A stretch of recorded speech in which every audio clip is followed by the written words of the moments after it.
Gentlemen, boys and girls, welcome back to yet another episode of Before the Free Count. It's a very special one because this is going unedited.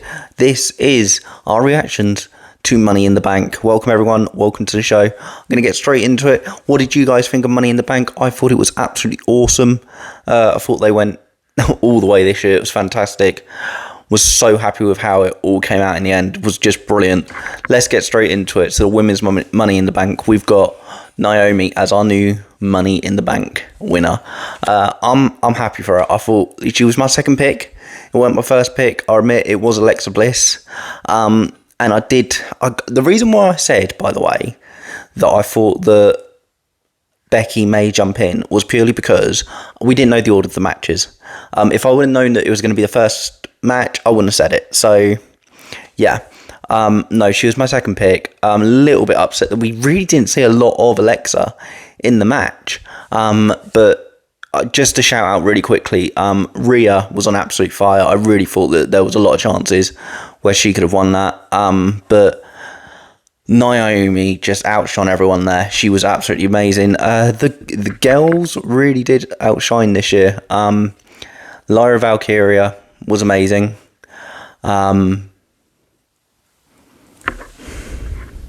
Not to Lyra Valkyria, Roxanne Perez and Julia was also amazing. So was Alexa Bliss, so was Naomi, so was Rhea Ripley. They were all fantastic, but I really thought that the two that outshone this year was Rhea and Naomi. And I'm really happy that Naomi won. I thought it was a brilliant match. There's some incredible moves in that match. The way that they just worked together, the storytelling, the way it went. The thing is with Money in the Bank matches is I don't think they could ever be bad. I mean, it's a ladders match against six people. It's my personal favourite pay-per-view. I've said this many times building up to this, but it was just perfect this year. And it was really good to kick off with the women's this year. In a change of things, because it's usually kicked off with the men's, and sometimes the women's hasn't actually ever, I wouldn't say outshone the men's. It's outshone the men's many, many times. But I don't think it's ever opened the show, is what I was trying to say then. So yeah, was really, really happy with the women's. I know I'm going through them quite quickly, but this is only going to be a quick video just going over what happened at Money in the Bank. So yeah, Naomi won. Thought it was brilliant. Men's, let's move straight on. Man, the amount of times I thought Roman Reigns was going to come out in that fight. Wow, and they had the opportunities. You can't say they didn't have the opportunities. Oh, I thought I was so close with LA Knight so many times there. But Seth Rollins wins, and it did really go the way I thought it was going to in these matches, apart from the winner. Especially in the men's, I was like, I've nailed this. I've got it so right that you're going to have someone from one side come out, someone from the other side come out, and you did. You had Jacob Fatu and JC Mateo, and you had Bronson Reed and Bron Breakker come out from Seth's side and Solo side. Of course, we had the amazing face turn really more than anything, of Jacob Fatu on Solo Sikoa when he really could have won. It was during up to that moment, from the moment that LA Knight pulled down El Grande Americano, Chad Gable, from the what was it called? Something, it was really stupid. What was it called? That ladder. They had like this massive ladder, fireball ladder. That was it, the fireball ladder. Man, that became part of the show. That thing was insane. And I know it's like obviously gonna have to be because it was like, it had the sponsor all up and down it. But that was huge. And the amount of interactions they got out of there, like El Americano spinning with it left to right, and everyone trying to. It was brilliant. Them 10 minutes in that match was just brilliant. But between the moment that El Grande Americano was pulled down by LA Knight to all of them moments, I was just sitting there going, "It's Roman or Punk. It's Roman or Punk. It's Roman or Punk." I was just convinced the whole time, and I did kind of think that with Seth winning it, it's because of the way that things went that he won. And yeah, fair enough, but it kind of made it almost too easy for him or Solo to win. So when LA nearly won at the end, I was like, oh, I would be so happy if it all fell into place.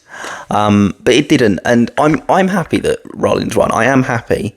I think he's the second bloke to ever win it. I know there's been, I think there's been 2 women that have done it. Or is there? No, there isn't 2 women that have won it twice. No, I think if Becky would have won it, or something like that, she would have gone on to be the person to be the first. But he's definitely not the first bloke to win it twice. John Cena is. But the first time Roman's cashed it in, we spoke about this ages ago. This year at WrestleMania, it was almost a callback to it. It's like his briefcase was Paul Heyman, and now he's actually got the briefcase back. The last time the briefcase was with a Paul Heyman guy was when it was with Brock Lesnar, and that was 6 years ago now. But we've got Bronson Reed there, we've got Bron Breakker, and he could cash in on anyone. Who's he going to cash in on? It's going to be Jey Uso. And I'm actually very, very... I'm almost confident to say he might even cash in within the next 24 hours of this video going up. Because, of course, Jey Uso has got a World Heavyweight Championship against Gunther on Raw on Monday night. So, you never know. I mean, maybe he will. But I don't know. Maybe he will, and then he's got the belt, and then it's easy for him. But I like it when you kind of build up and you kind of get to them moments where you forget. Now, with Naomi, I think it's a very interesting situation. I think with Naomi, I personally think she will go for Tiffany Stratton. Don't ask why, I just do. Okay? But at the same time, it's one of those things where it would kind of make sense if she went for... God, he's got the other belt. I've completely forgotten. I think it's Io Sky. Yeah, it is. I'm sure it is. Yeah. It would make sense for her to go to Io Sky, but there's no real reason now because it wasn't... Jade Cargill isn't involved. I don't see her going for... the tag team titles or for the, Intercontinental against Becky. I mean, even though she says she could, I don't see why she should. Them briefcases should be used for the World Championships, and nothing else. She could also go for the American title, but so could Seth Rollins as well. You know what I mean? We don't know where this is going to go. I just love this time of the year because it's really shaking things up now because we know that within the next, technically you could say a year, but I don't think it's going to be a year this time that we're going to be waiting. I think in most cases these days we've seen the person win by, Survivor Series or something like that. So let's just say it will be done by then. Moving on from that, but also just want to say that the men were absolutely incredible this year. One of the best men's Money in the Bank matches I've seen in absolute years. But moving on from there, let's go on to Lyra versus Becky. What a match. From the absolute get-go, they did not stop. They were unbelievable at what they did. The match was incredible. Absolutely incredible. I didn't want it to end. It was quite a quick match, but it was brilliant. I'm really happy Becky won. I think it made sense for Becky to win, because that's clearly going to go into SummerSlam now, like how I said I thought it would. And it's a real, it's almost like an even playing field again now. And it gives Lyra the momentum to, be the comeback kid and do this. And, now Becky Lynch, I believe she's now got the Triple Crown. I'm pretty sure in saying that was the only belt she hasn't got. Oh, wait, no, US Championship. The US Championship she now needs to get. So, yeah. Once she's got one. The other one, I don't know how long it will take her to get that one. But, I was really happy. The match was fantastic, by the way. Absolutely phenomenal. One of my favourite matches I've seen in a very, very long time. And from there, let's move on to the main event. What can I say? It was perfect. It was absolutely perfect. The main event at Money in the Bank, I don't know why, but for the last few years have been some of my favourite fights of the years. For the last few years. You had Drew McIntyre versus Damian Priest last year. The year before that, you had the Bloodline Rules match between Solo, Roman and the Usos. This year you had Jey Uso and Cody Rhodes versus Logan Paul and John Cena. It was absolutely incredible. The whole match did not stop all the way through it. I thought this was one of John's best matches since his return. There's a lot of reasons I could say that. He was given a lot more time, but I think that's because it was a tag match, that it could go a lot longer than previous matches we've seen by John since his return. I thought that Jey was absolutely outstanding. I hope he genuinely recovers in time to fight tomorrow. But he did look really, like quite badly beaten up by that incredible moonsault onto the table by Logan Paul. That was something that you dream of seeing stuff like that. It's very rare they actually pull it off. But Logan, I've said this before, I don't like Logan Paul as a person, but in terms of a wrestler, he is absolutely incredible. And that move on its own just proves it on its own how good he is. Cody, so good to see him back in the ring. He's not lost a thing. It's so good to see him doing all his classic moves, doing the crossroads, doing the tribute to his dad with the punches and the roll-in and the and all that. But I thought it was fantastic. And then, of course, shock of them all, I was relieved. I mentioned this on the podcast on bloody Thursday, I swear to God. You wanted the truth. We got told we couldn't handle the truth. And now the truth is back. There's a lot of things that could be said about this. Did he really get released? Has this all been a storyline? Did they realise how quickly they messed up? There's so many things that are going around at the moment that I've heard things from. He was definitely released. Ron Killing's son said something on Twitter or something. I didn't see it. I just heard. Again, I'm not going to try and go into a lot of this. Saying no, he was released and they realised that he cocked up. I've seen something else where he had completely avoided their calls and the only time he picked up was when Khan called him. I apologise, I've forgotten his name. But when Khan from obviously TKO rang him up, and Tony Khan, sorry, of course, they're both called the same thing. I didn't want to say the AEW one, then I realised they're both called the same thing. And a lot of people saying, yeah, because he thought it was the AEW one. He didn't pick up the phone until then. I don't know. All I want to say is that if it's true that he got let go, I've proven a point by saying they listened to the fans. Eventually, they've listened to the fans a lot bloody quickly here, and brought him back, or they have just pulled off one of the best kayfabes that we've seen in the last decade, to the point where even the press were convinced that he's gone, and that's why I'm pretty much sure that he actually was released, because if it was part of a storyline, I think, again, it wouldn't have worked as well. I'm thinking like they could have mentioned it a bit more on commentary and stuff like that, but if they would have done that, it would have then given the game away. It's a really weird one they've put us in, because you're like, well, was he really released or was he not? I'm of the call that he was genuinely let go.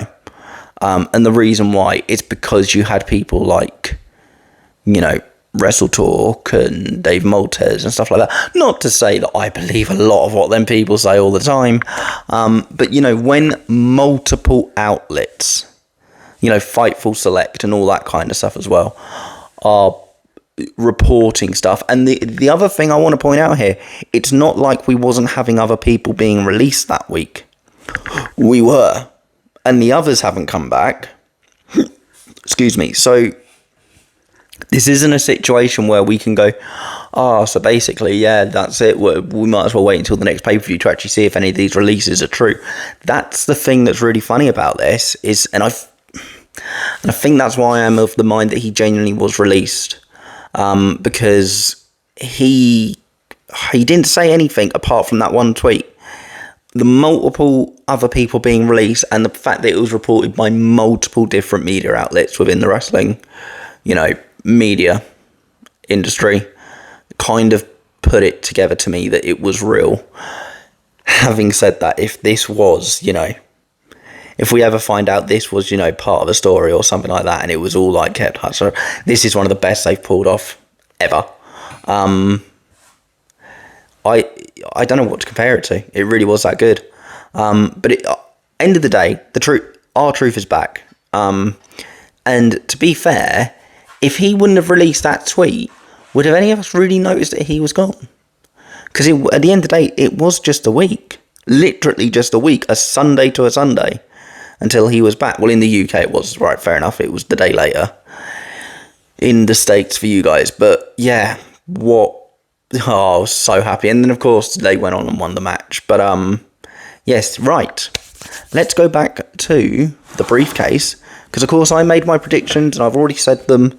But let's see, just to prove a point, that I didn't cheat or do anything like that. They are the same ones that are in here.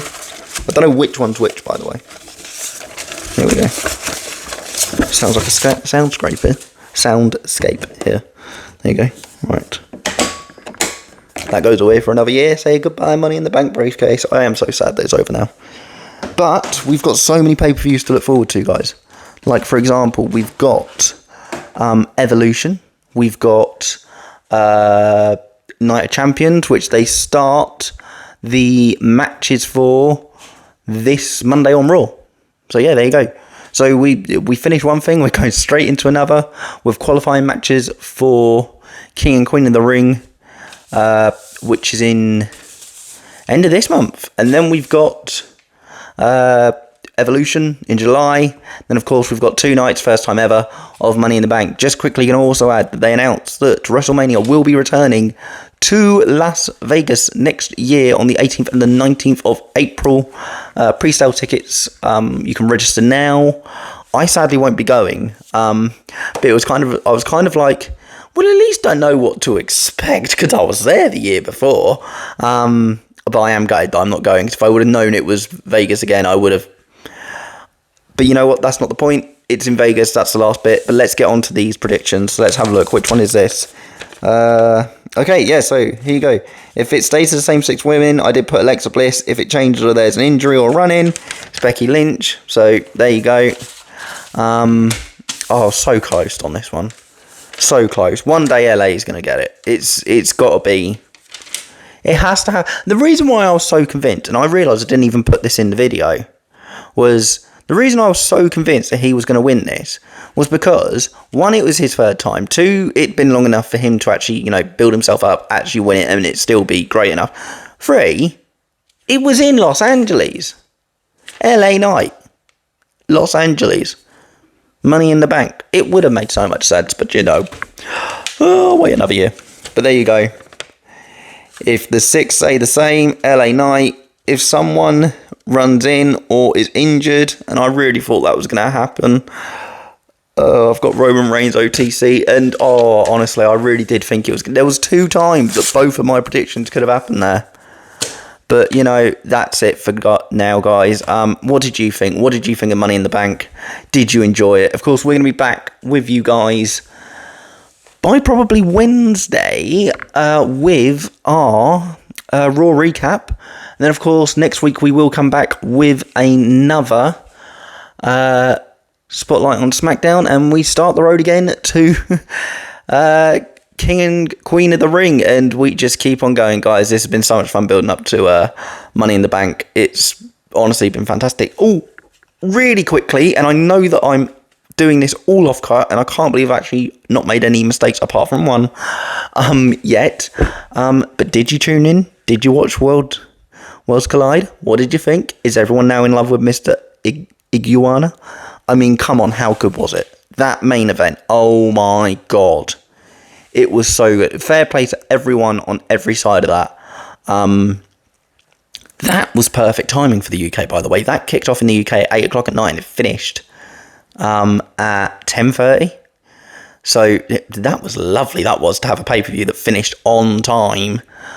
Really nice. But no, guys, thank you so much for listening. Thank you so much for watching. Sorry, it's just a quick episode, but we will see you back on Wednesday with the Raw recap. See ya.